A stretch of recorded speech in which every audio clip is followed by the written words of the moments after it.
Hi, everyone.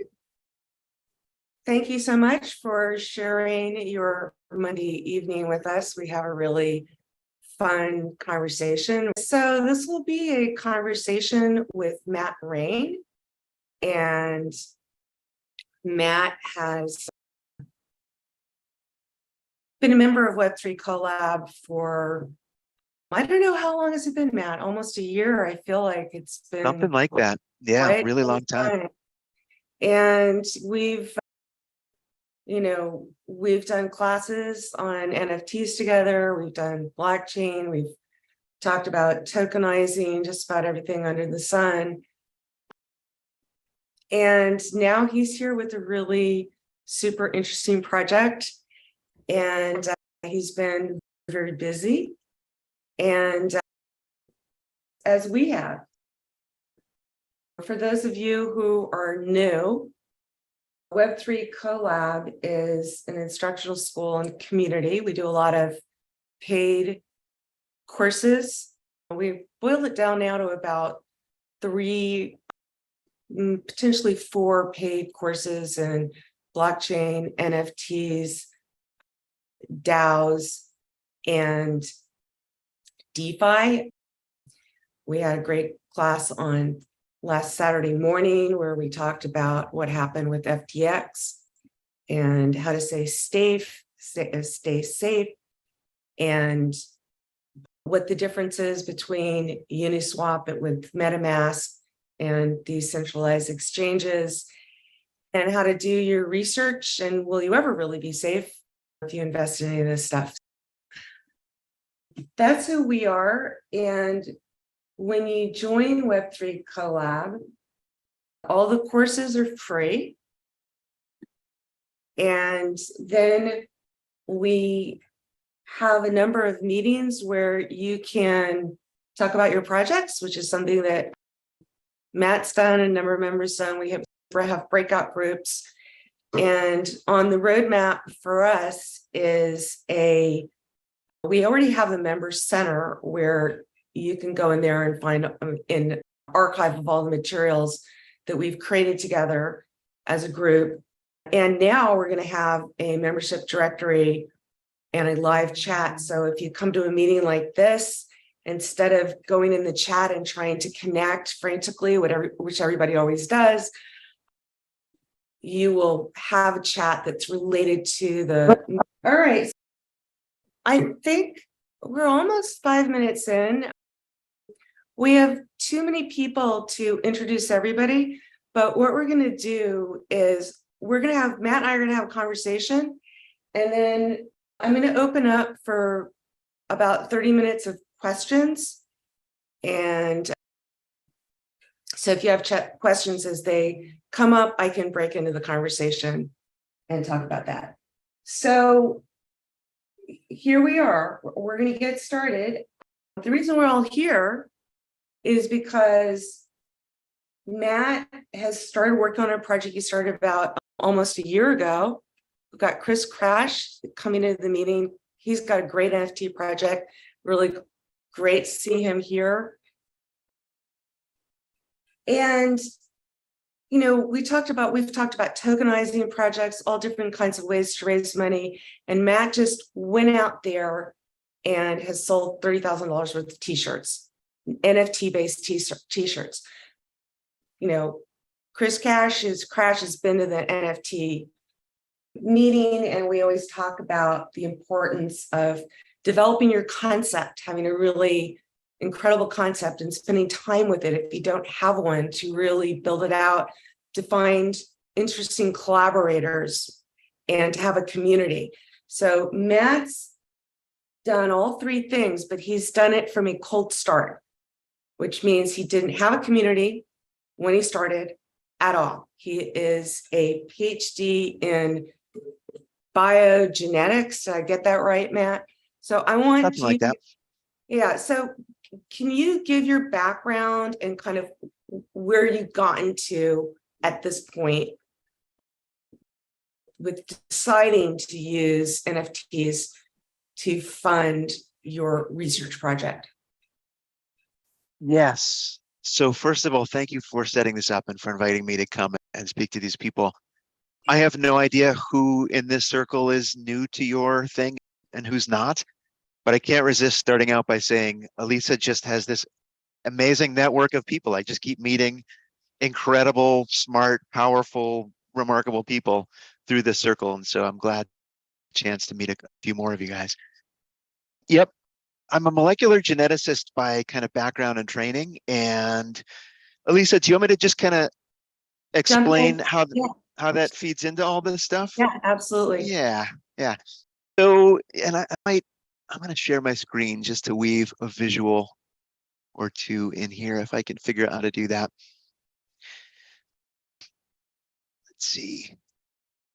Yeah, I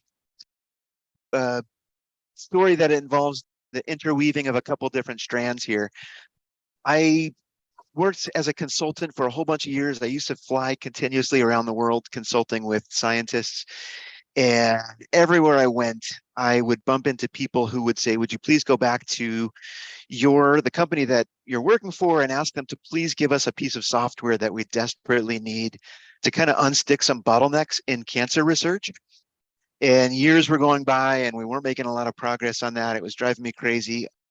A lot of my loved ones were frankly wrestling with cancer, and I decided to quit my job and try to build this software that everybody in the research community was jonesing for, so to speak.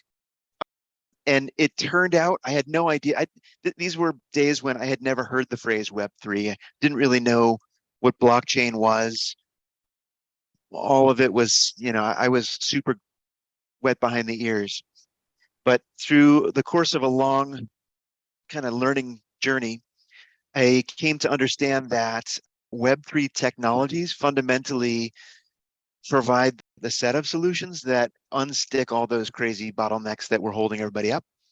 And so it was my it was my lot in life to be thrown into the deep end in this Web3 stuff.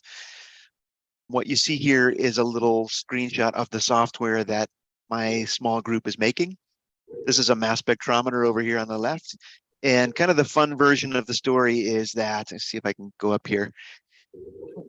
I think everybody knows somebody who has had some kind of health, if at least everybody of a certain age knows somebody who has had some kind of health situation where they entered the medical universe and didn't get diagnosed correctly the first time or the second time or the fifth time or sometimes the 55th time. And it's crazy. It's a little frustrating, particularly because we know that the secrets of the universe are kind of written in our biochemistry, but the scientific world has been stuck in this world that's kind of illustrated here. I actually threw this slide in because I just literally bumped into this exchange a few days ago. This happens to be somebody who has long COVID and they were trying to figure out what the heck is wrong with me. And this doctor from the UK chimes in and says, it's not shocking that people couldn't figure out what was wrong with you because in common blood tests, we just measure so few things that there's a lot we don't see. Yeah.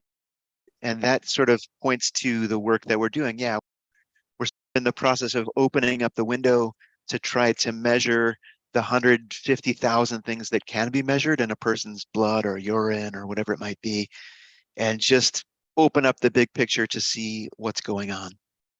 Hang on one second, Matt. I want to throw some questions in while you're talking. And one is that, first of all, this is not everybody has the concept of, we're going to help cure cancer.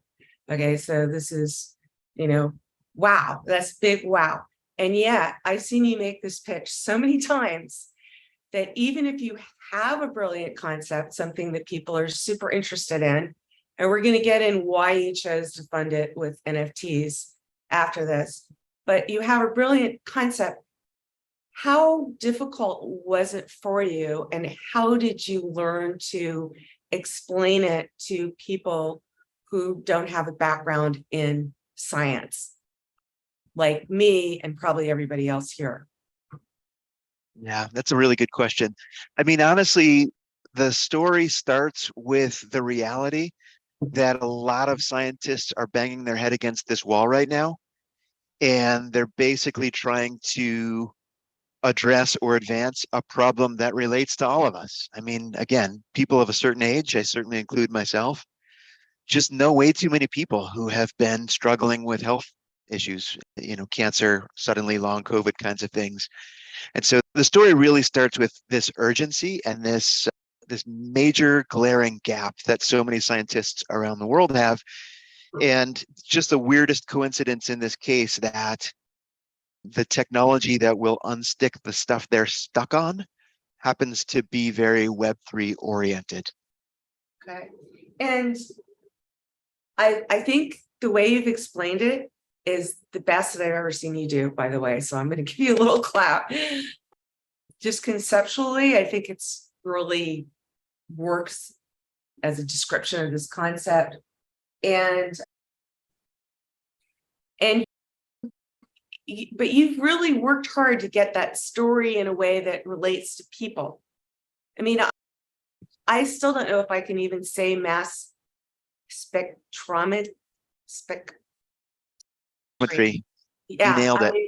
It's just something that people don't utilize in their everyday lives, but everybody knows somebody that has cancer, and you go get a blood test and you only get maybe 40 different things on that blood test, and this gives you literally thousands of possibilities. Yeah, it's maddening. Yeah. Yeah. So as you developed this, you have a nascent company. Why did you decide to fund it? Why did you decide not to just go to an investor? And I'm sure you're probably going there too, but it seems like this NFT thing really captured attention. But how did you get to that direction with it? Yep. So the underlying primary goal of all of this has been to basically create this software that we can put in the hands of researchers around the world.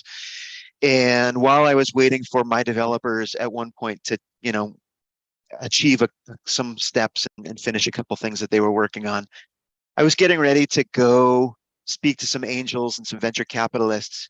And all of that happened during the beginning of the NFT kind of spike, the big boom. And it just made me think.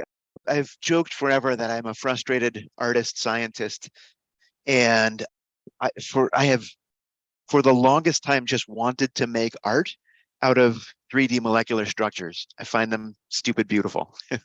And I've always been the guy, in the lab who we get to some point in a project or whatever where somebody brings out their 3D molecular structure in order to talk about something, some biochemistry or something. And I'm just like, I just gotta look at that thing. It's like a freaking piece of sculpture. And nobody has patience for my, goofy art distractions. So for the longest time, I've just wanted to make art out of molecules. And when I came to the point in this project where I needed to raise a little money, I saw a big art thing kind of taking off commercially just in the world. And I knew that I needed to raise some money. I thought I would just give this a shot. I would try to make some art out of these 3D molecular structures. A point that I haven't articulated, but should throw in right here, Yeah. is that I didn't know what molecule I would choose. This was before any vaccine had ever been developed for COVID. There weren't political implications of any of this. We were all hoping that there would be a vaccine. And I just went out and looked for the molecular structure of the SARS-CoV-2 spike protein, and it turns out it's a stunning little piece of nature, and ended up deciding to make all of my art around that particular molecule. Does that begin to answer your question? We started the project pre-COVID, but when COVID happened, you realized that you started looking at these molecules. And so these molecules are actually part of your work, and nobody really thought of them as art except for you. Is that sort of what happened? Can you show people what these molecules look like, and so they can see? I'd love to do that. So yeah, you described it exactly correctly, Elisa. That is my curse. See if I can find one. I know I pulled them up here. The Zoom thing is in my way. Just go here.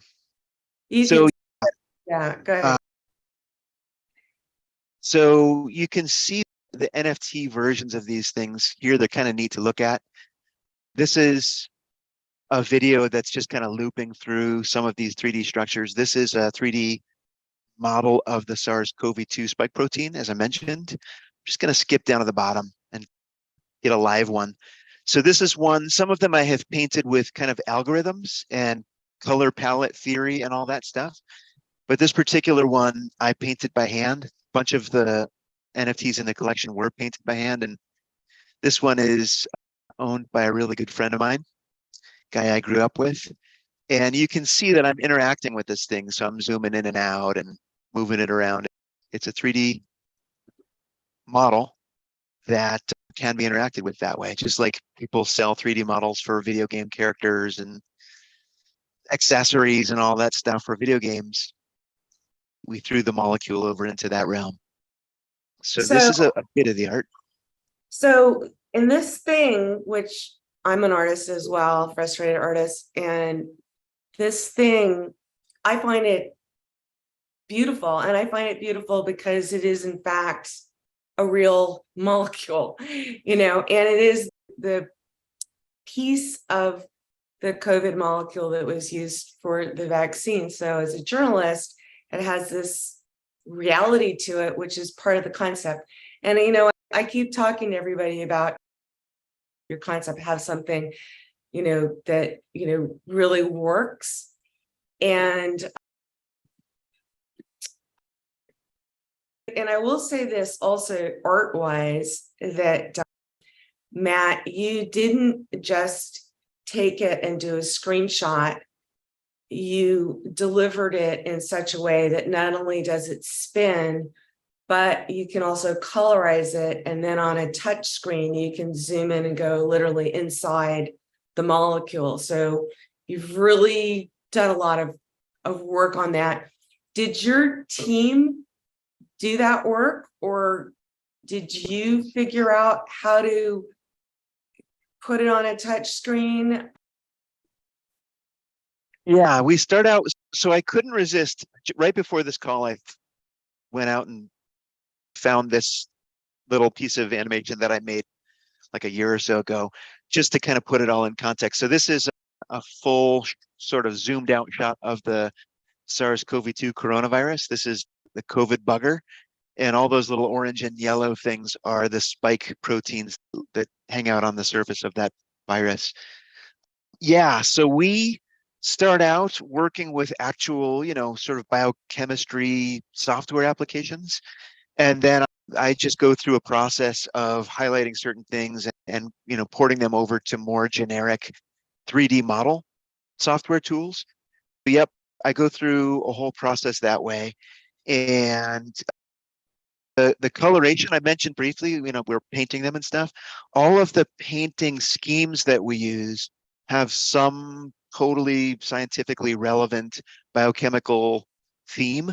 Like you can paint the different amino acids in ways where you're highlighting like the hydrophobic amino acids versus the hydrophilic amino acids, or the large ones versus the small ones, or the amino acids that are hanging out in alpha helices and blah, blah, blah. You can get into reason biochemists bother with all this stuff is that there's super relevant, useful information in all of that. So yeah, we start out with software meant to extract the biochemistry, and then we kind of port it over to the more artistically relevant stuff. So did you have to find any artists, or where you just had this capabilities in-house? Yeah, part of the curse for me is that I'm maniacally committed to figuring all that stuff out myself. Okay, Uh, good for you. my lead developer hates when I come to bug him about this stuff, but he and I got into a really fun piece of this where we went out to develop algorithms that would take the kind of mathematical theory of color palettes, color palette theory, and just assess, what are ways of making colors that are super complementary and kind of map the number of different amino acid color channels that we're trying to work with and that kind of thing. And the relevance here is, yeah, I can suck those guys into the sort of math of color theory. And that is the way we were able to produce 10,000 of these little buggers by making some really clever little algorithms. How did you get from, you have these beautiful spinning objects. I think when I first saw them, you were networking and you were an incredible networker. We're going to talk a little bit about the importance of how to network. And I think, you went from, I want one right now. You must give me one. But I have promised you one and I have not yet delivered, but the promise stands. But so Seattle, where Matt lives, has an NFT museum. And as part of his networking, when you go to the NFT marketing class, we talk about collaborations. He wound up getting the curator of the NFT museum interested in this. And I think you cut a deal. This is pre-Tshirt. Is that still going to happen?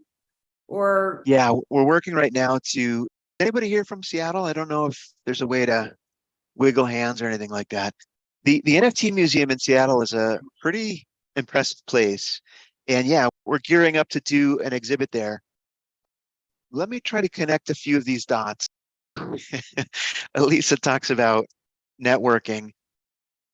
Honestly, I've been to a handful of NFT conventions or conferences. Sometimes people use those different words.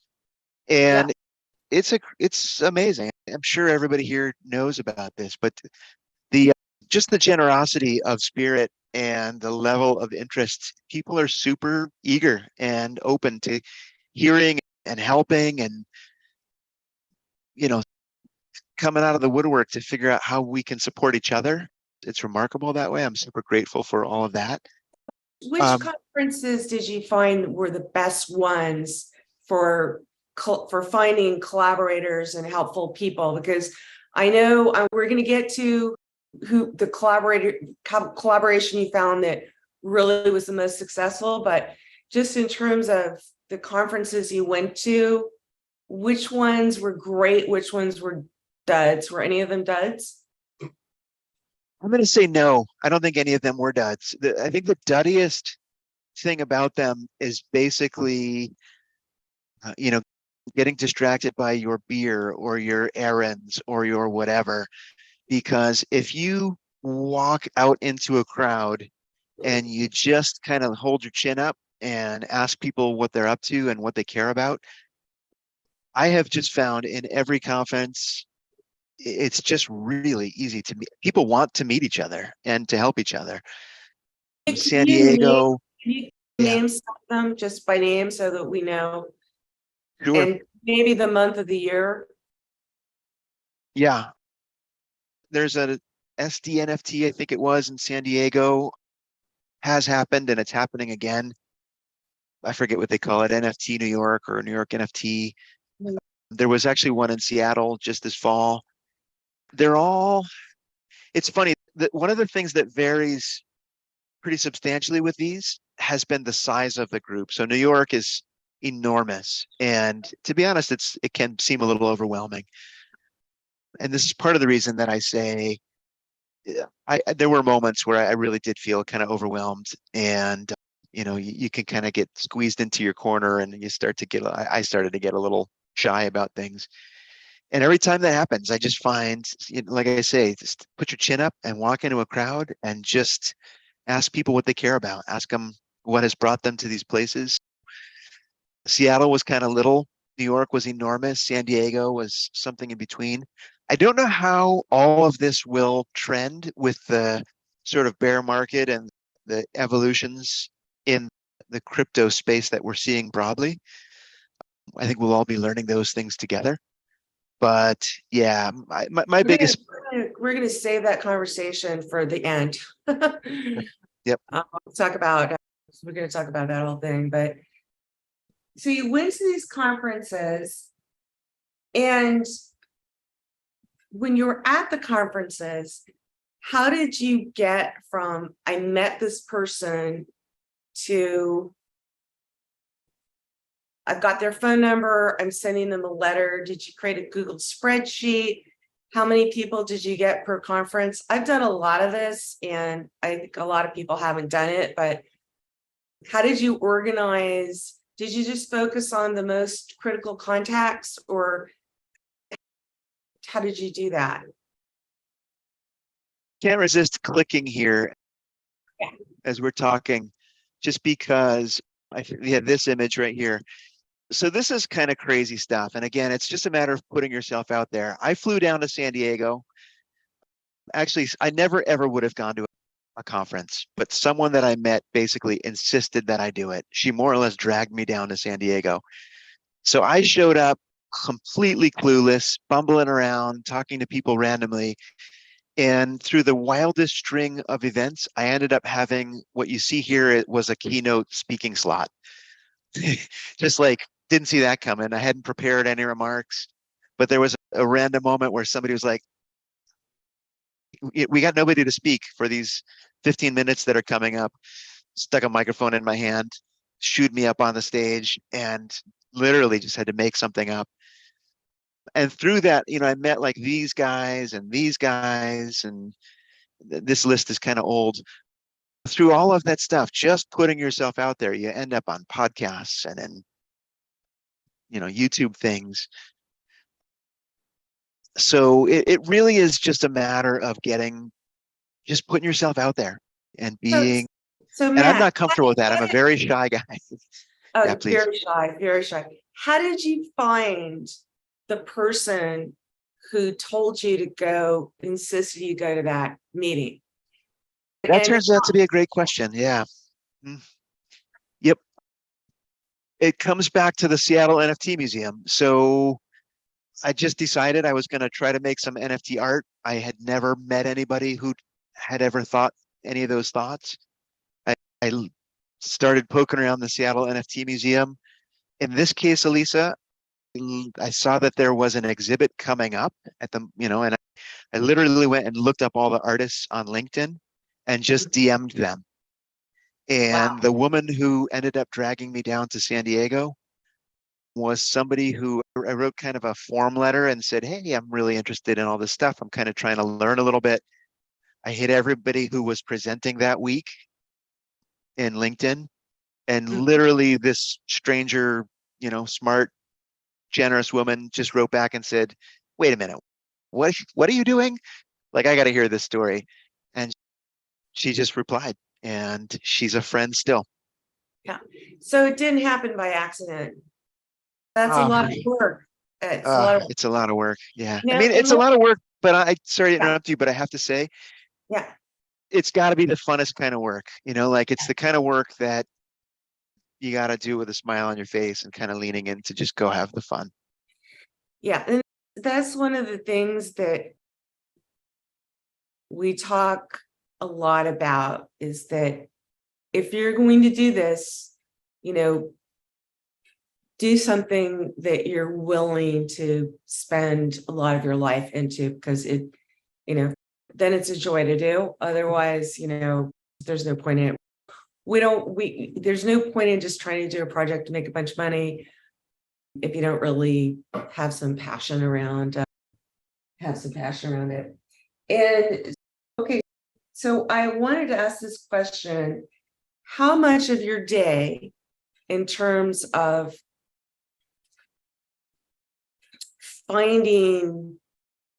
talking to people that are collaborators, do you talk to 2 or 3 people a day? And did you used to do 10 and now you do 1?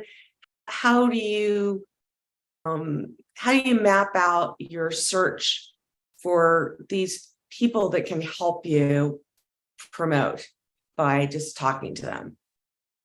Yeah, you have great questions. again, segueing a little bit, I want to say that many of the people on the list of folks that I have just really found a lot of, important connected from, I met through you in conversations just like this, and like DMing after somebody makes a very interesting comment in a conversation like this. It's in terms of the number of people, it's been all over the map. I go through periods where I'm really doing a lot of outreach, and then periods where I've got a massive list of follow-ups and people who I need to kind of circle back and connect to. Honestly, I have more people to follow up with right now than I can keep up with, so I'm behind in that respect. But that's probably about the way it should be. You know what I mean? Like you throw your line in the water from time to Okay. time, and then you circle back and try to keep up with the connections. And, you know, Okay, so we're all looking at these t-shirts. I have to ask you, how did you get the idea to put them on a t-shirt? How did you create these images? Because I know the story. And how did you find your collaborator your one collaborator that really helped you launch this brand? So I guess we'll start with, where did the idea for t-shirts come from, and how did you create these images? Because did you hire these models and have them sit for a photo shoot? well, so these are models, and I don't know them. I haven't met them, but I never get tired of looking at them. I just love these people. So I had the idea literally, honestly, when I was sitting on the airplane flying down to the San Diego NFT conference. And the idea was, we have made 10,000 of these 3D models with the intention of making an NFT out of each of them, of course. And I thought it would be really interesting if we could take each of those and print it on a t-shirt. And the thought originally was maybe I would make like a black and white version that would be like a product that I make available to everyone. But if you were an NFT owner, then you could have your individual, very colorful version of this printed on a shirt as well. That was the concept. And I'm gonna kind of go into the dark piece of all this. Okay. In the midst of all that, I was really banging my head against the community building aspects of this. And people will say you gotta jump through these hoops on Twitter and Reddit and Instagram and blah blah blah. You got to put yourself out there X times a day and all of stuff. And Yeah. I was working quite hard on that, to be honest. And one of the things that seemed like it was getting clear to me was you have to be something. You have to have some kind of story that makes people go, huh, yeah, I heard of that thing once before, or some way to just kind of get in people's heads. And so I decided to move the t-shirt thing to the front of that process. And so instead of selling NFTs and then putting them on t-shirts, I decided to basically sell t-shirts and make that a thing. And then bring the NFTs along for the ride on that. I want to draw your attention for a moment, if I may, to the words that are scrolling underneath this image. And this is something that just going to be honest, I feel a little bit strongly about. People say literally that COVID vaccines were one of the remarkable scientific achievements of the century. I don't think that's crazy or hyperbolic.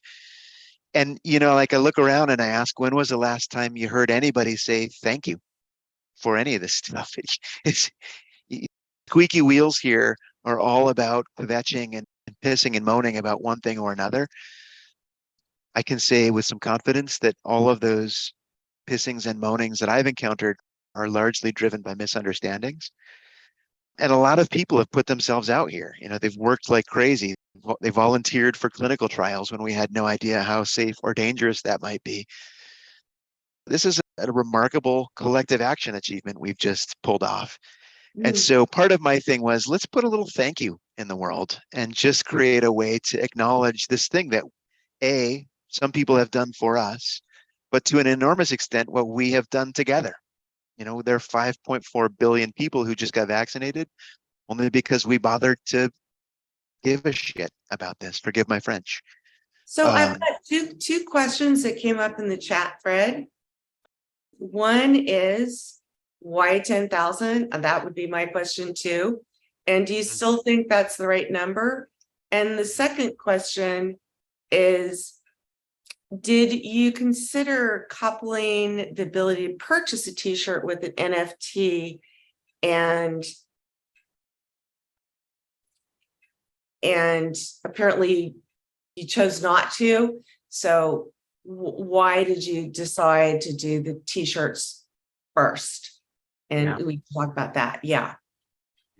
So Lisa, I'm not seeing the comments, so thank you so much for reminding me that they're coming in. No, that's my job. That's my job.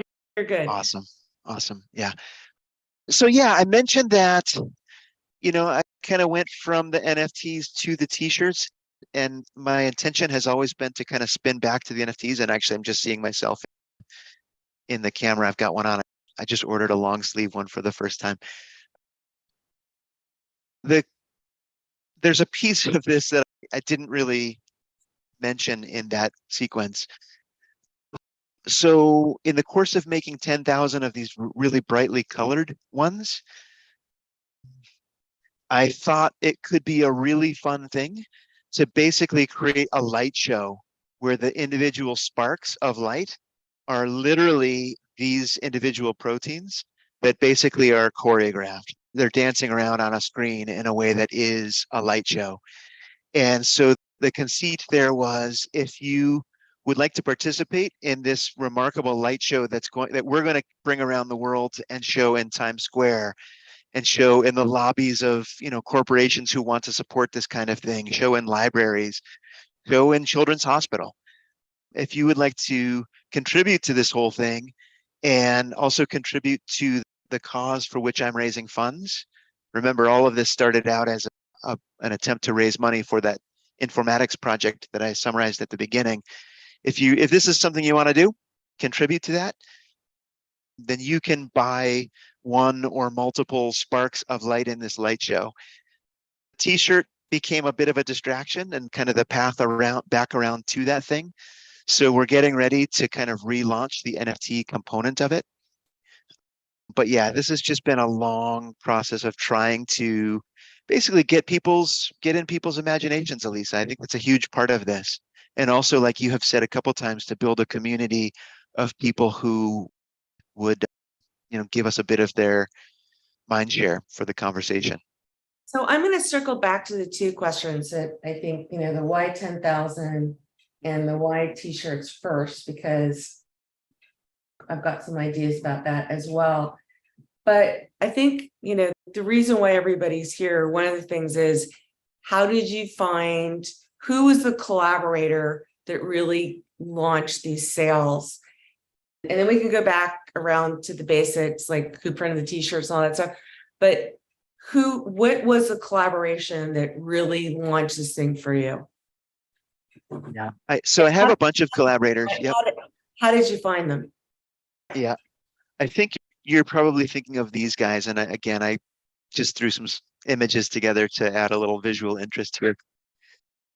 During the pandemic, there was a torrent of new science, and it was challenging for physicians, for scientists everywhere to keep up with it's like drinking from a fire hose.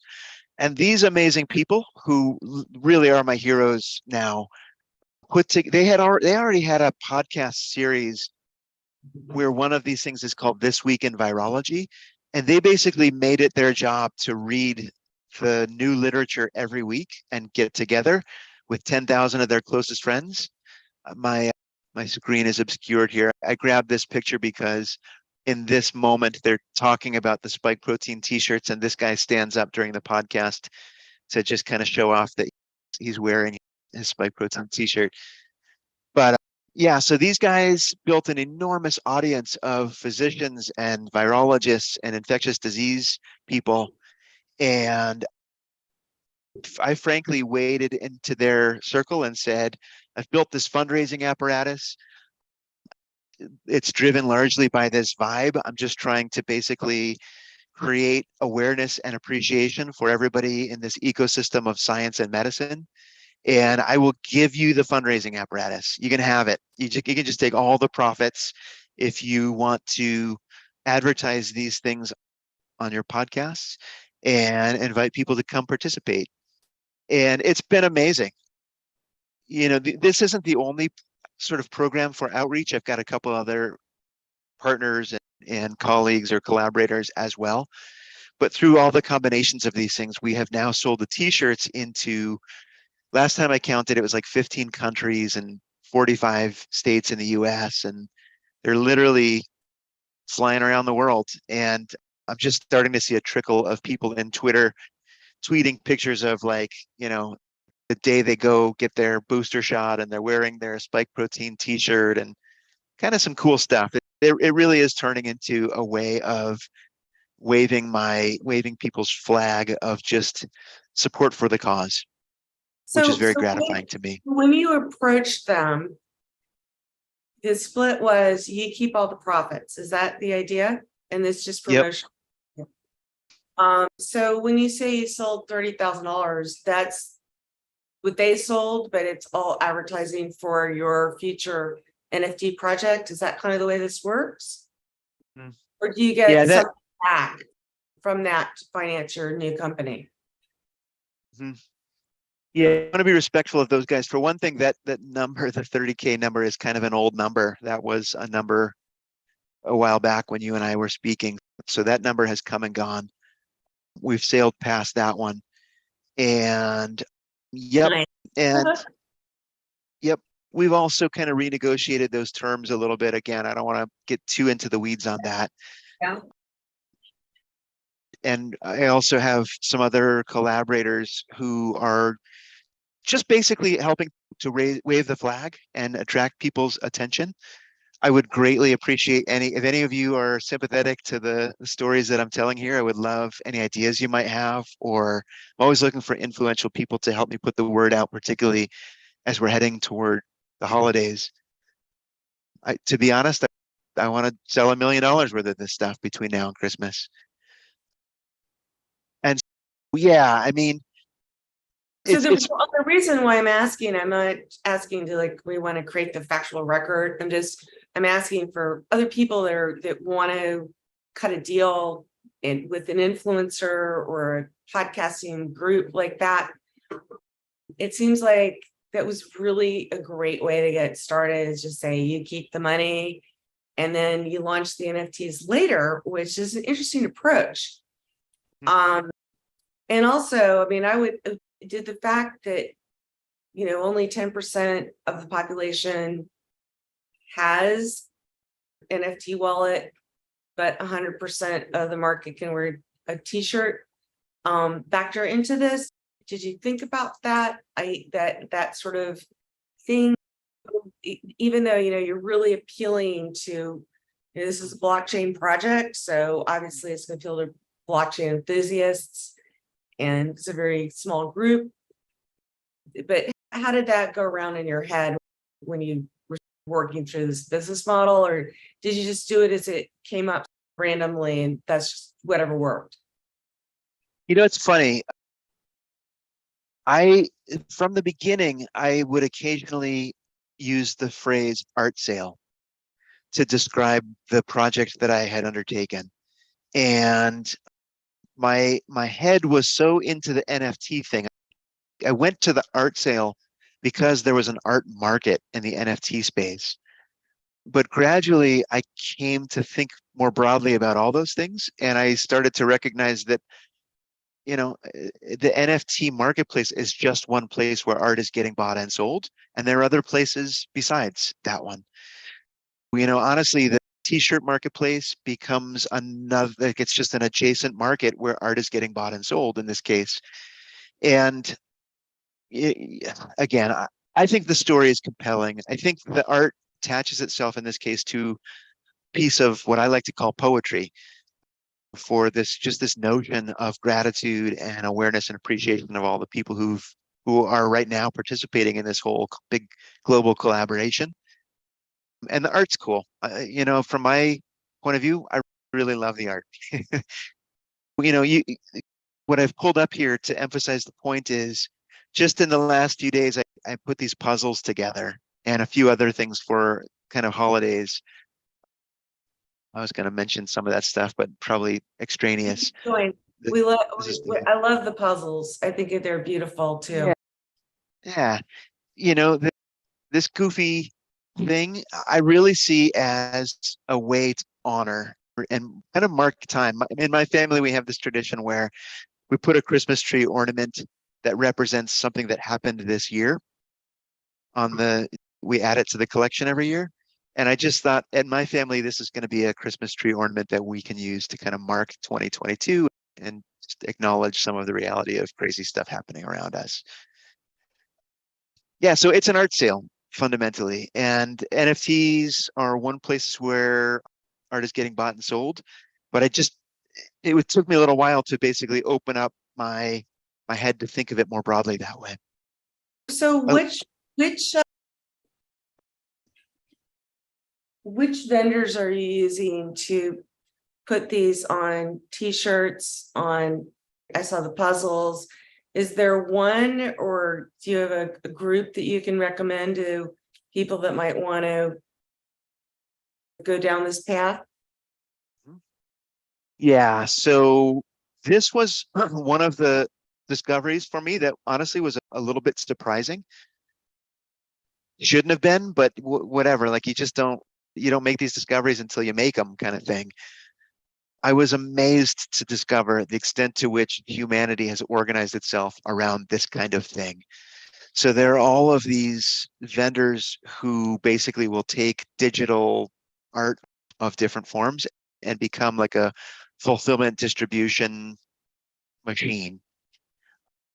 I ended up researching a bunch of them and ordering a whole bunch of shirts and products and coffee mugs and stuff in order to evaluate the quality. And I ended up choosing vendors based primarily on who had the highest quality and value. Like some people have high quality, but they charge an arm and a leg. Can Um, you name a few of them, or send I them will. and send them to everybody? Because I think you've already done the research. Let's make sure everybody can take advantage of the work you've already done. Yeah, yeah. The one other piece I'll mention before I speak the name of my favorite one is just that some of them have a little bit more of a limited geography. And Printful, I found, is an organization that has just a really cool global distribution. So they've got printing centers and distribution centers. And Can you say that one more time so I can put it in the chat? I want to make sure I'm saying that correctly. It's Printful, Printful. printful.com. And just spelled like it sounds, or two L's? No, one L, one L. Yeah. Yeah. Oh, there you go. Yeah, and I have appreciated their quality and their a bunch of stuff, customer service, and they really have acted like partners in this in a way. I got their attention when the numbers started spiking toward the thousands of sales and products. At least I mean that's maybe I'm being delusional about that, but they have been super responsive and kind. Nice. Art. So we have one question in the chat, and we're getting close to where I'm just going to turn it open to questions from the group. But one of the question is, are you doing crowdfunding? Did you do any Kickstarter or anything like that? Or are you planning to do any other kind of crowdfunding sources? Yeah, the short answer is I have not. So I have a little team of people who help me with this stuff, basically the marketing. And I'll be honest, haven't found that to be very helpful yet. I'm open to the possibility that it's going to be helpful, but really I haven't gotten a lot of return on any of those investments yet. I So also have, hiring marketers, is that what you're talking about?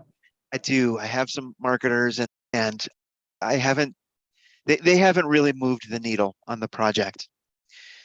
And the reason I mention all of that, the reason I say it that way is I have found that there are a lot of potential distractions out there. There are a lot of threads you can pull to try to figure, oh, this is going to be really helpful and help me move the needle. and you pour hundreds of hours into these things, and sometimes they don't turn out to make a very big difference. I also have a Web3 team, people who signed up to collaborate with me in return for basically a share of the mint, as they say. And that the return from that is also, I think, yet to be determined. And again, my main point would be there's so many things to focus on. And I'm always wondering if I'm directing my attention to the right places. And I'm not going to know the answer to that until a year or two from now. I'm trying. I've got a guy who says to me, "You're kissing a lot of frogs, dude, to just see which ones turn into a prince or a princess." And I, I go to bed at night frequently and think, damn, I kissed 112 frogs today. And it's going to be really interesting to see if any of them turn into a prince or a Yeah. princess. But the marketing theory is that you spread your money really thin in the beginning and see if you can get some metrics back and what works. Yep. And you've done a lot of that, and you've spent a lot of your own time too. What would you say, and I think I know the answer to this, but I want you to tell this group, what would you say has been the most fruitful of the marketing that you've done? And, in terms of the investment of your time and energy and money, whichever one you want to, talk about. I'm going to say, you mentioned when you asked the question that you think you know which one. So I'd kind of be interested to hear your take on this. But honestly, I think I'm finding that just showing up, it's almost like running for political office, just showing up in meeting after meeting, meetups, conferences, conventions, local meetups, conversations like this one. And I hope it doesn't sound smarmy for me to say that. Just going out, just getting out there and, telling the story. And, sometimes you end up in a circle where you meet somebody who has a friend who has a friend, and they want to potentially order a box of 100 or 1,000 T-shirts for the Christmas party that they're preparing back at their office. And honestly, that's something that I'm working really hard on right now. I like the idea of trying to do more group sales heading toward the holidays. And so I'm kind of encouraging people to think about that for holiday parties and, groups that they participate in, that kind of thing. But Elisa, I don't know if that answers your question. My sense so far is shoe So leather, just getting I'm out there. going, you know what, that's what I have observed of the year that we've known each other, is that you spent a lot of time talking to people, and you've gone to the conferences where you're physically present, and you've gone to these meetups where people can see your face, and it seems like that has really worked for you. Go back to those t-shirts so people can see them. Where can they buy a t-shirt? There you go. You can buy a t-shirt at vaccination.us. Is that correct?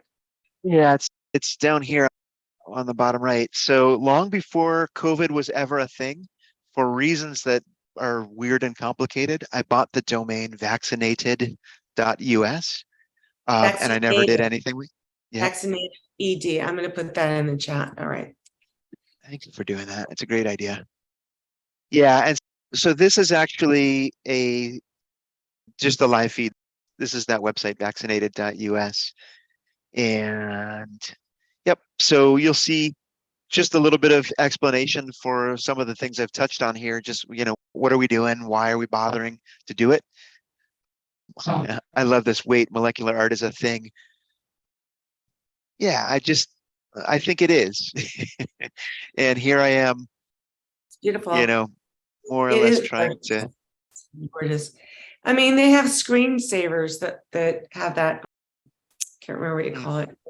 Okay, so I'm going to open this up to questions from the group. We have bunch of people who've been here now for an hour.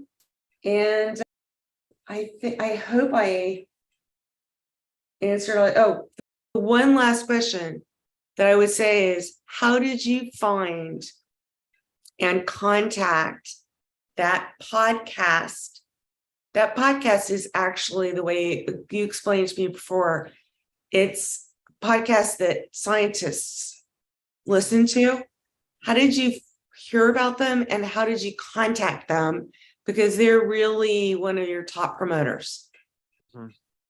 Yeah, so it's a little bit, I got to tell you this version of that story.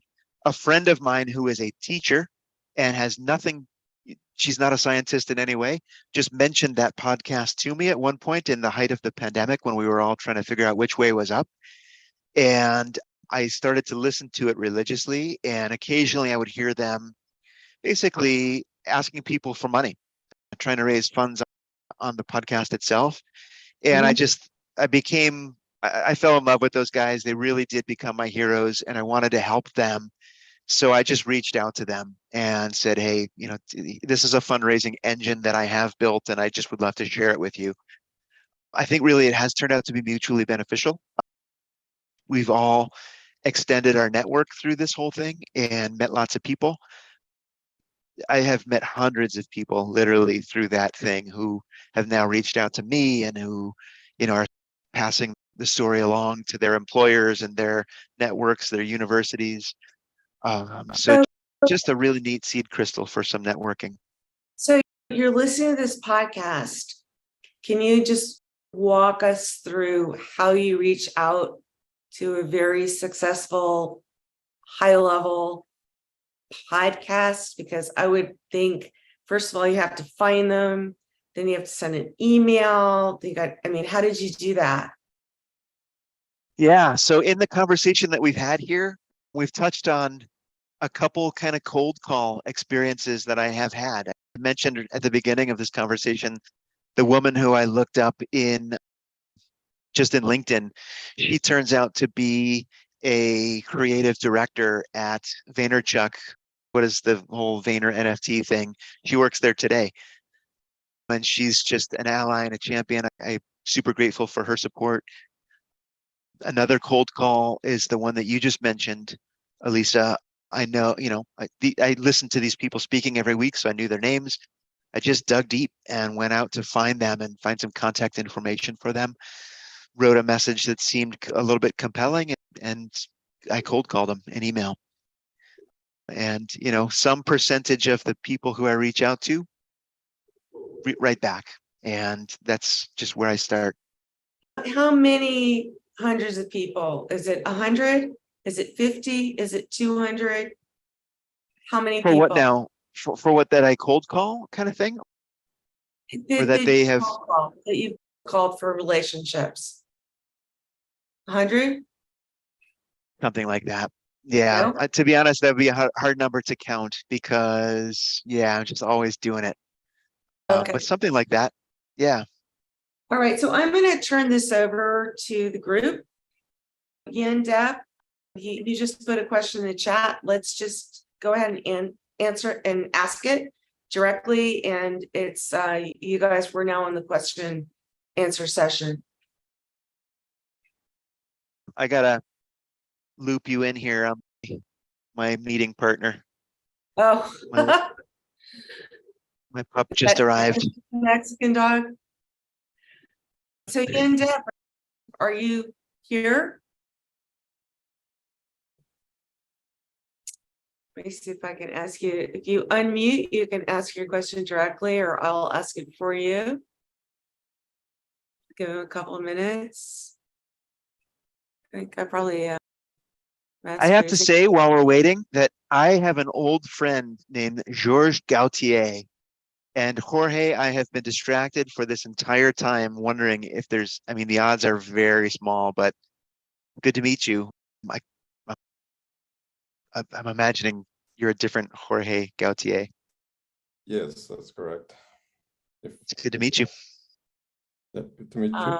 We've got a hand raised. Okay, so question from Yan Deb is,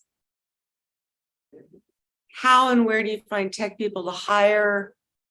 And I would like your email address, which I'm going to put in here, which I believe is matt@vaccinated.us. Is that correct? That is correct. And thank you for offering that. Yep. I feel bad making you do that. I'll type it right now too. No, I actually, this is part of our new Web3Collab thing. If you go to a meeting, you get the contact information from people, but that's probably 2023. Lisa, I'm an old man and super distractible. I feel like you started with a question there and I totally forget it now.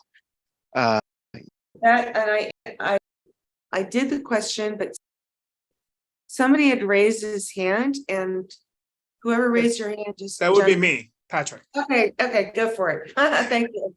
Hey, Matt, the beautiful presentation, and I love what you're doing, and love the fact that you're adding more love to the world by, showing appreciation to those who work their ass off to get us a vaccine to basically save the world. My question to you is this basically your building seed capital to fund your spectrometer to determine product market fit or problem solution fit? Where are you on this?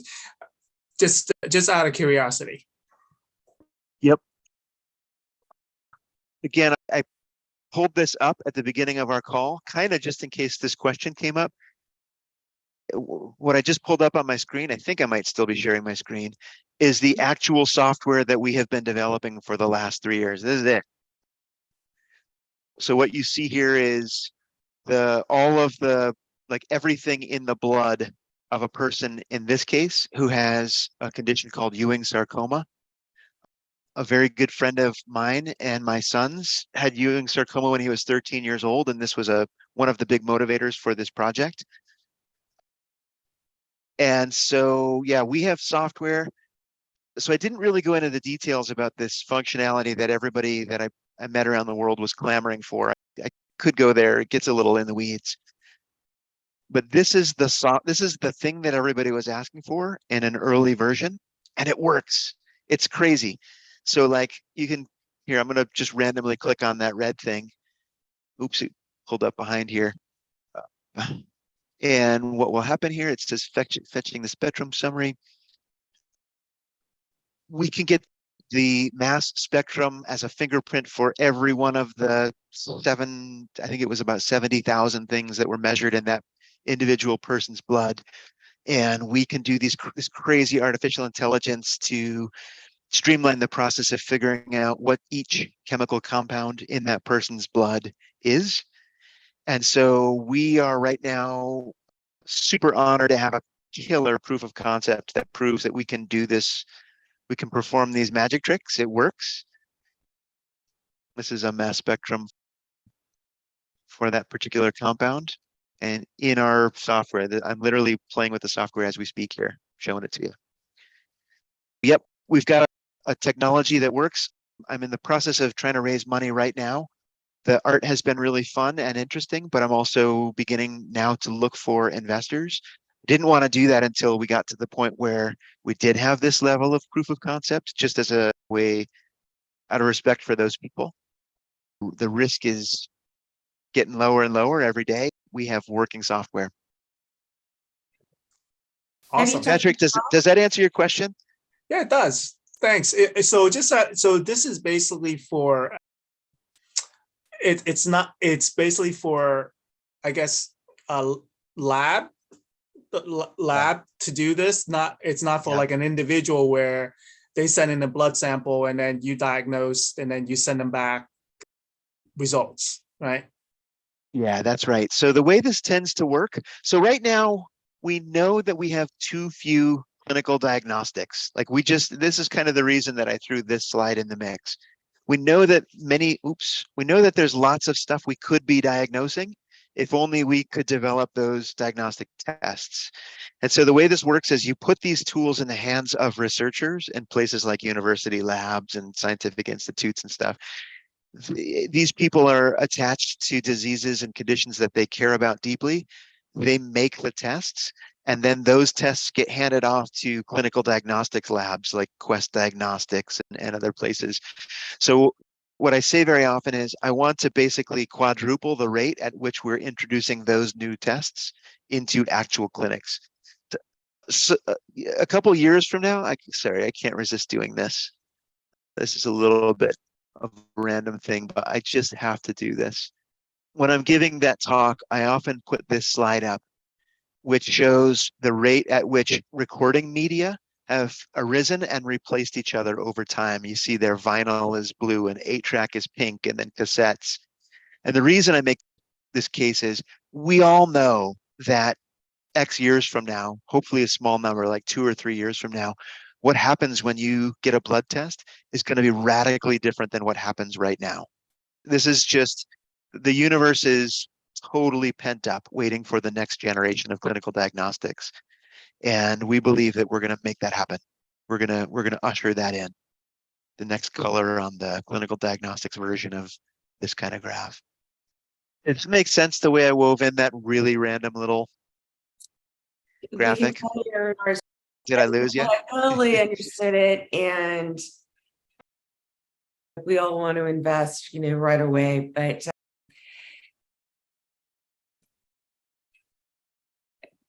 you obviously are a visual. I've got the visual curse. It's visually correspond, but I think certain brains, it's for the way that intelligence work, and it's absolutely valid. And I really hope you're successful. I'm hoping that some other people will jump in and ask some questions here. We still have a bunch of participants we haven't heard from. Let me see if there's anybody I recognize. You just feel free to jump in. First person who speaks gets the microphone. Yeah, I don't want to discourage anyone from that. If you, just while we're waiting, if anybody is willing to check out my relatively sparse Twitter thing. So actually I should add a piece about that. Because I am inclined to science and I am comfortable and even enthusiastic about reading the literature on all this stuff, I've kind of gotten sucked into the vaccine thing, and I have been super blown away by the level of confusion here. And I've kind of made it a little side project to go try to address points of massive confusion in Twitter and Reddit. I might just put my Twitter thing in here as well. In terms of vaccine theory, is that correct? Yeah, in terms of vaccine, I would say vaccine science. So Matt, in terms of the NFTs, how do you envision using your NFT to basically build a seed capital to help you, to basically help you launch the product, or to help you get your first customer, right? Yeah. And also, is this going to be a standalone software, or is it going to be like software as a SaaS company that you're building? Basically, I'm trying to figure out. Like you forget about the company. You're using NFTs and T-shirts to basically raise seed capital for yourself to basically fund this company. And while it's cool and all, but that's really not not your final objective, for lack of expression, right? Because I know that I do have a finance background, so I know the difference between securities and non-security, right? So I think you were smart doing the NFT and not getting in trouble with security laws and things like that. And that might also answer my question about why you didn't go through the crowdfunding route, right? Because then what are you selling? You know what I mean? If you're selling T-shirts and NFTs and maybe a sexy marketing strategy on the NFT side, but then it doesn't help you on, raising capital for your company. Yep.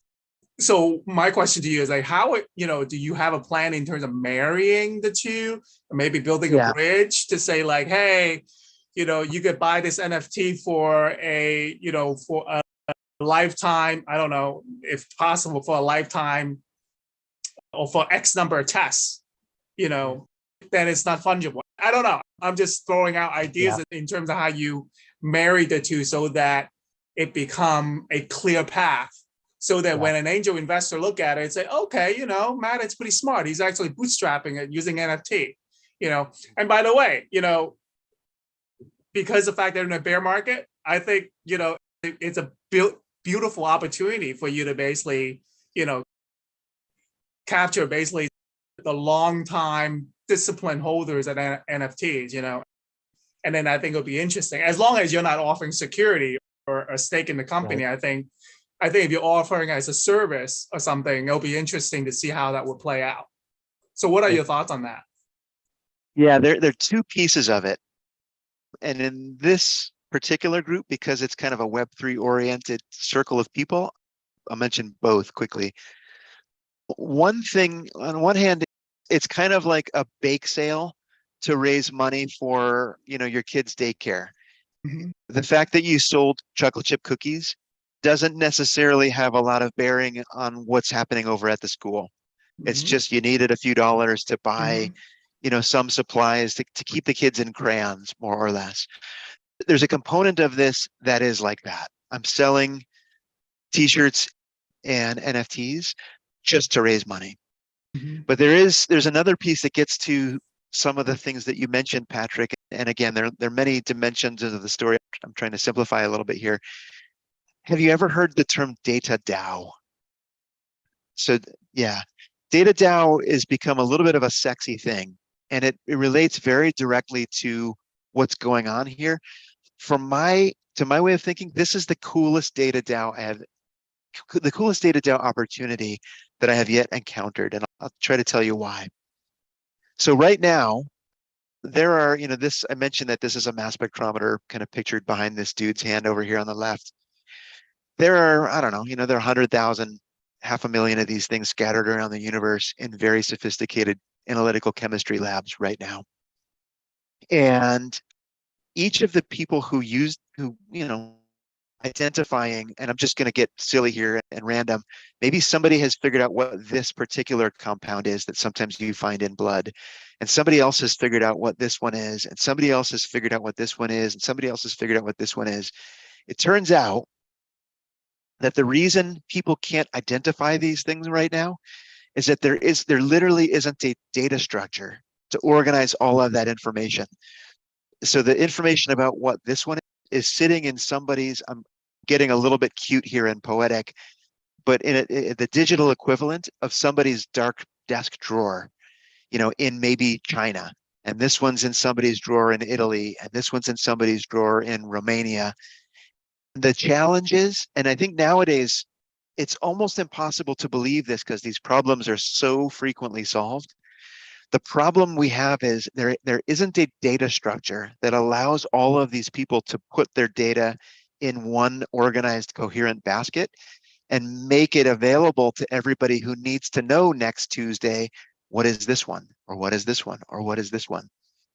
One part of what we've solved with the software that I described briefly is that we've created a data structure that allows for this stuff that allows for us to individuate and understand when are we talking about this one, and when are we talking about this one or this one. And by virtue of that very new novel data structure, we basically create a situation where everybody can come to the party. It's like Stone Soup. I don't know if you remember the old kids book, Stone Soup. Everybody can bring their ingredient, put it in the pot, and suddenly there's a meal for everyone. Everybody benefits from that. That is one of the most beautiful situations where a data DAO really works very well. In the new era of crypto blah blah, I frequently hear people saying, when you show up with a good data DAO project or a good Web3 project, don't tell anybody it's a Web3 project. Let that be a side thing. Don't tell people it's a Web3 project. Just solve the problem. And this is also a perfect kind of need for that. We are building a Web3 infrastructure that makes better use of Web3 technology than any, again, I sound like an arrogant person here when I say this, but it's really a very elegant Web3 situation. We're going to not talk about Web3 at all until we get a bunch of people saying, wow, thank you for solving the problem. And then, for the people who are sympathetic and open to understanding what was the technological underpinning that allowed that to happen, for those people we explain. But that allows us to make strong friends in the Web3 community and strong friends in the community where that's kind of toxic to talk about, and build that bridge gradually over time. I mean, the other thing you could do would because I'm listening to you talking about data DAO, right? One of the things I was thinking about, like, you could actually pivot your NFT project into basically, giving the individual person that blockchain, right? Where all the data is put in there, their data is put in there. And anytime anybody uses, his or her data, they get paid, right? Yeah, because that's somebody exactly has, what I'm saying. Yeah. You So- just said it better than I did. Yeah. well, I know what you meant. Yeah. And I think everybody else understood what you were saying too. But the whole point is, now the marketing guy in me coming out and say, that's how you can say that you actually creating an economic incentive and monetizing from not only the end user. Yeah, the end user pay for the NFT, but they're getting residuals, right? Yep. As their data is being used. And the thing is, privacy is not an issue because it's blockchain, right? You're just pulling the data, you're not pulling the identity, right? So first and foremost. And second, you're the scientists would need to pay for that data to basically to discover new drugs, whatever. They don't mind paying. Yet they're happy to be part of a collective in this. It's basically a co-op. Yeah. So in this case, people are eager and willing to contribute their little piece to the stone soup. Sure. And they're eager and willing to pay to participate in the ecosystem, to buy the meal. It really is just a beautiful thing. Patrick, I can't resist saying, and this will be the last big pillar that I throw in here as a curveball secret. The other piece that I haven't mentioned is that people who work with these very fancy instruments have, for the last decade, really struggled to figure out how to make the FDA happy. So the FDA wants to reserve the right to come in and audit their data if they're doing certain kinds of work with these tools. And it turns out the river of data they make with these tools is so vast, and it moves so quickly. And without getting into it, there's just a million. When you make data, you then have to transform it again, and it gets really messy. Turns out it's a nightmare to keep the FDA happy and to make your data auditable. And if you think for 1 second about the similarity between a laboratory notebook and a ledger, somebody who has kind of been swimming in the Web3 pool will immediately go, oh yeah, a lab notebook is a ledger. It's a particular type of ledger. So the data that flow out of these machines flow immediately into it. And I'm going to come back to your original question you asked, is this a software as a service play? Is it kind of an individual product play? Turns out it's both. So for individual labs, we sell them a stack of servers that they attach to their mass spectrometer, and the data flow directly out of this thing into their stack of servers that we make. And again, this is a long story, but what we make their servers suddenly much more capable than any servers they have ever imagined with respect to what can be searched and how auditable is it, and a bunch of other things besides. And then also because it plugs into, a network of other people doing similar things in the world, it's a superpower. It's a great story, and I'd be happy to share it with anybody who wants to get into those crazy details. That sounds cool. It sounds like you got to. So you're not leveraging AWS or anything like that. You're doing your own standalone server. So that's another very important question. Nowadays, anything that you can do on a computer, you can do on an AWS computer or a Google computer. So literally, I met a dude from Google, at the Seattle NFT convention, and he was literally, wandering around that meeting looking for interesting, innovative Web3 applications, and we hit it off. And so right now, I need to find a cloud service that will allow me to scale this thing up to massive proportions. There will be people who will prefer to do it on hardware that resides in their physical laboratories. By all means, they can do that. There will be other people who are happy to do it in the cloud, and I need to be able to do both. Oh, interesting. Yeah, I just thought like, you would hit, product market fit a lot quicker if you're on the cloud, right? Because Yeah, we're going to start in the cloud. We're because going to those start in are the cloud. more established infrastructure. And, and from the FDA perspective, especially when they audit your data trail, if it's on a well-known, service, if your data is sitting on a well-known service provider, I think they're a little bit more, maybe lenient, maybe certain things that. Yeah, absolutely. Exactly right. Where does the blockchain stop and the cloud begin, or vice versa in this world? Because I always think the blockchain and data is a competitor with AWS, the cloud service, because it's all the transactions are going on the blockchain. Yes, Yeah. I'm just going to type something, but I would say I would like to point out that AWS and Google and the few other big cloud providers, they're hugely centralized. If anyone's thinking about decentralization of their applications, they might be wanting to think about that layer in particular. And if anyone's interested, I do have specific. I mean, it's might not be there completely today, but it's something that's coming. Yeah. Essentially, it sounds like you're flagging that as a potential concern. Yes. I love that sequence of question and comments that just happened between Patrick, Elisa, and Jorge.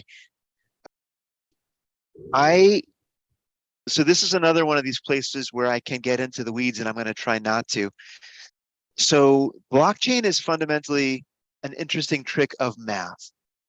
And anybody who thinks about blockchain in a crypto space, like in a Web3 context, frequently conflates, that interesting trick of math with like a whole bunch of baggage that implies, a network of computers that allow things to work in a decentralized manner and blah, blah, blah.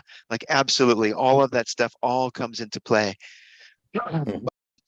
I like to say sometimes I was going to pull up a prop here. I could make blockchain happen on this device and it would be full on blockchain.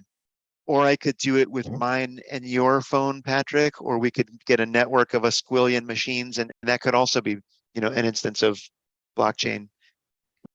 In my case, for the applications that I've described, and the reason I make that silly academic sounding point is that I actually need to do all of the above in my case, because there are some organizations like pharmaceutical companies who really want to have a bubble around some of the things they're doing, and they really need to make sure that other people won't have access to their data, unless like the FDA comes in and says, look, this is our deal.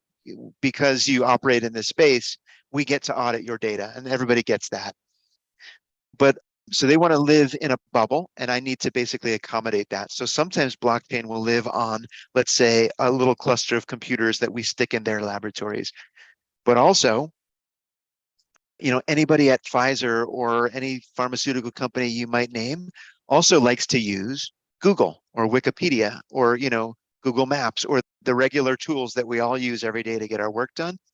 And a piece of my technology will function more or less like that. So there will also be this thing that's out in the public with everybody, at universities and other places contributing to that, kind of like in a Wikipedia manner where the information comes from many places and we organize it. So forgive me if that was getting a little bit in the weeds, but I love that stuff. And it turns out that I need to do both and in that respect. So what would be the easiest use case for you? So the easiest use case, and it turns out it's going to be kind of our phase one, is we're just going to function like a search tool. So in the beginning, I'm not going to worry about putting literal hardware into the individual people's laboratories. We're gonna start out in the cloud, and we're gonna deploy this data structure, and we already have it set up in a way where we've been able to collect lots and lots of publicly available information to kind of start the snowball rolling. So we'll put it out in the universe. People will come and say, I need to know what this peak is in my data. And they can just do a search of publicly available information. And they can also, during that process, add a little bit of additional information if they have some to contribute. So it almost functions like a social media in that sense, where the snowball gets rolled. We start out with a fairly big snowball and people can get important work done, but we've also created a snowball that is ready for rolling and growing at the moment we turn the lights on. So I think the answer to your question, Patrick, if I understood it, is we start out as basically a search tool that's really valuable to everyone. And that also allows us to do some really powerful community building. Because if we set this up in such a way that you have to, I'm going to get a little squirrely with you guys right now, basically make an account. And in this case, it's like a wallet. You know, you identify yourself as an individual in the ecosystem. Think of it as a wallet. You're now ready to give and take and participate in this massive exchange of information that's going around. Some of the information may have monetary value in ways that some of you guys have already pointed out. Some of the value will take the form of like social credits. You know, this person over here at this individual university has donated way more information than most of us have donated. We got to find ways to give them lots of love or just credit for having done that to strengthen the ecosystem. In academia, that matters. Those are the that's currency that matters in academia. I keep kind of tickling lots of little side things here, but they all come to bear. Jorge, did you get your question answered? It wasn't a question. It was really more, I just wanted to comment on the cloud aspect. Your point is really well taken. It's unrelated to everything else that you're doing. I mean, which I find really interesting, your application, but I think my point is that there are emerging solutions in the cloud computing space that are decentralized and could really result in significant cost savings versus AWS, versus Google. So it's just something that's coming up and, perhaps not there yet today, but it's going to be here very soon. So there's a guy who hangs around Elisa's circles here who is attached to, what is it system called, Elisa? It's like the something computer, it's like the blockchain computer or something. It's meant to be an alternative to those centralized cloud services. I'm embarrassed that I don't remember the name. I also just happened to join a company, a startup that's building something like that, exactly. A decentralized cloud compute solution, marketplace, actually. Let's talk.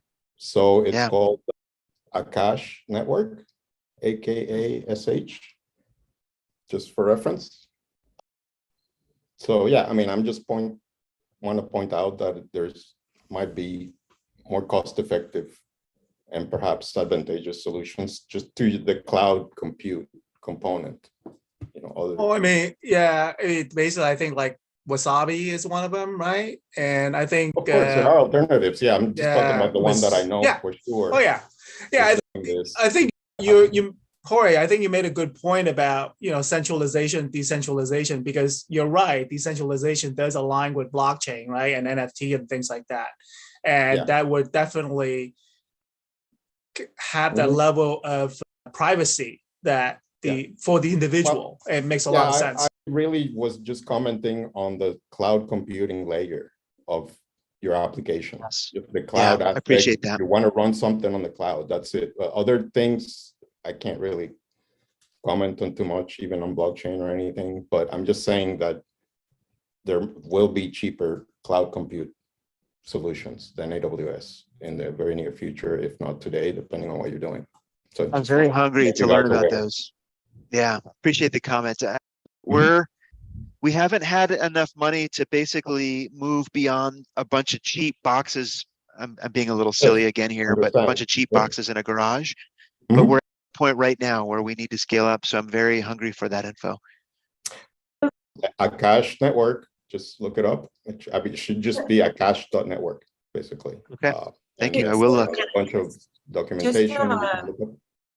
I'm sorry to interrupt, but from a civilian standpoint, are you seeing that there is a serious advantage in, getting this data on the, via blockchain technology versus just, the way that any other data company does it? I mean, any data company can compile data and resell it in a beautiful graph, right? If it's public data or they can convince people to do it. Is it the incentivization that's part of the DAO concept that does it? Is it the technology itself that's more efficient? Why do you need the blockchain? Why can't you just create a data company without it? Because, there's some barriers to entry using blockchain technology. 10% of the world has a wallet, 10% of the United States, even less worldwide.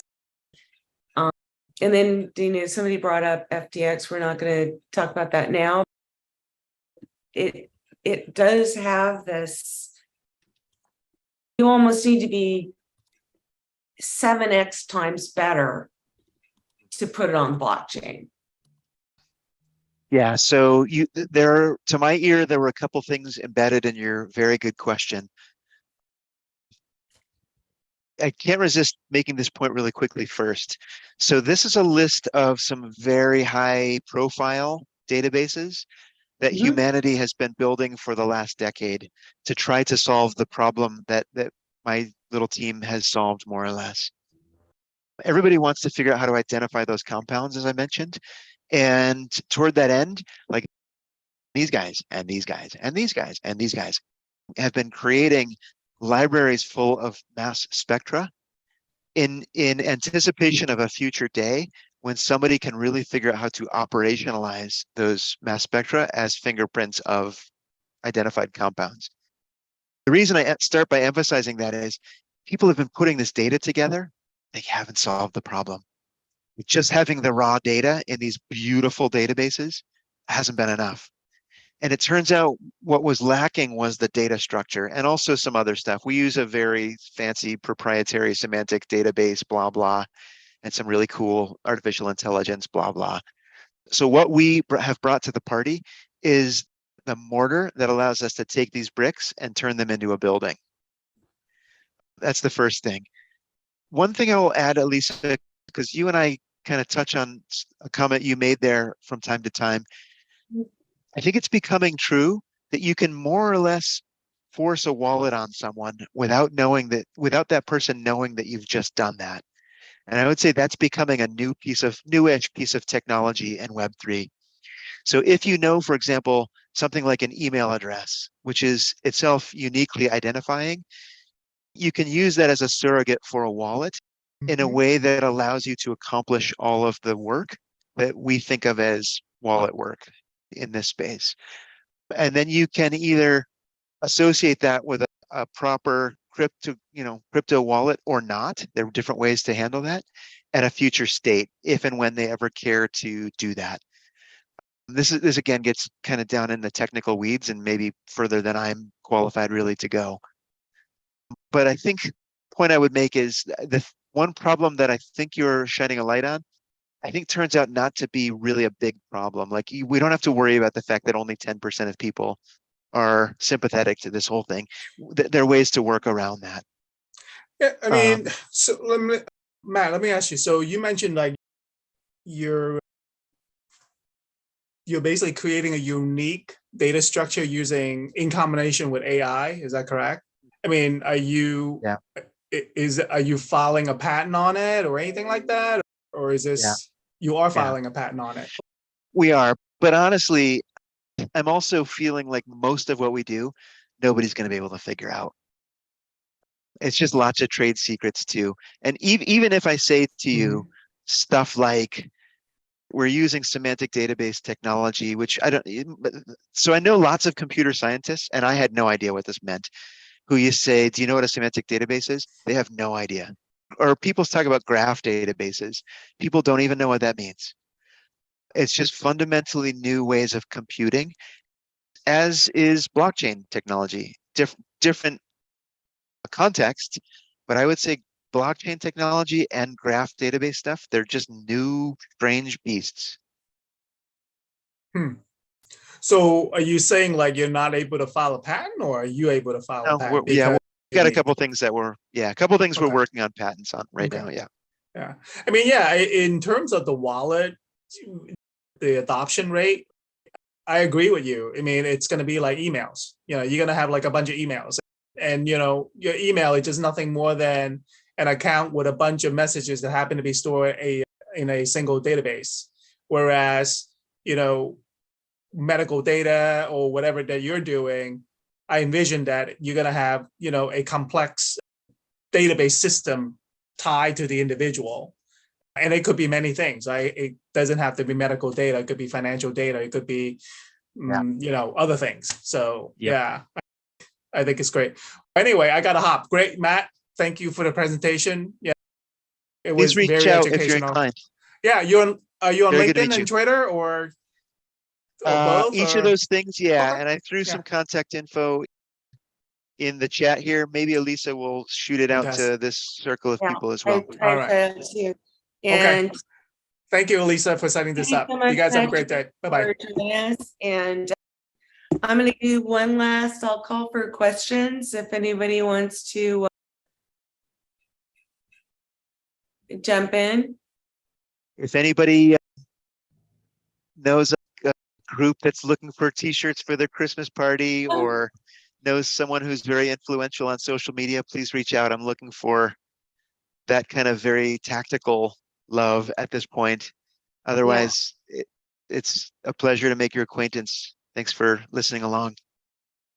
And Matt, I really, this is really great. I mean, we've covered the church where I know a lot of people are trying to create NFT projects who are here.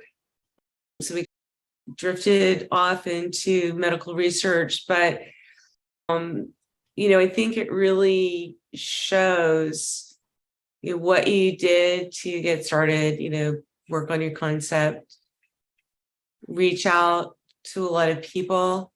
You did it from a cold start, so you didn't have a community, but you found a collaborator that did have a community. Other people that are working on projects have the same ability. And so thank you very much. And I hope you come back and tell us what happens again in 2023. And hopefully we'll all be getting blood tests that if we ever get a cancer diagnosis, which a certain percentage of us in this room will. Yeah. So thank you very much for your work and for your time today and participating. Thanks, Elisa. Thank you as always. And thanks to everyone else as well. I hope you have a great rest of your day. Thank you. Okay, bye-bye. I'm going to end the call and I hope you come back and see us again. Bye-bye.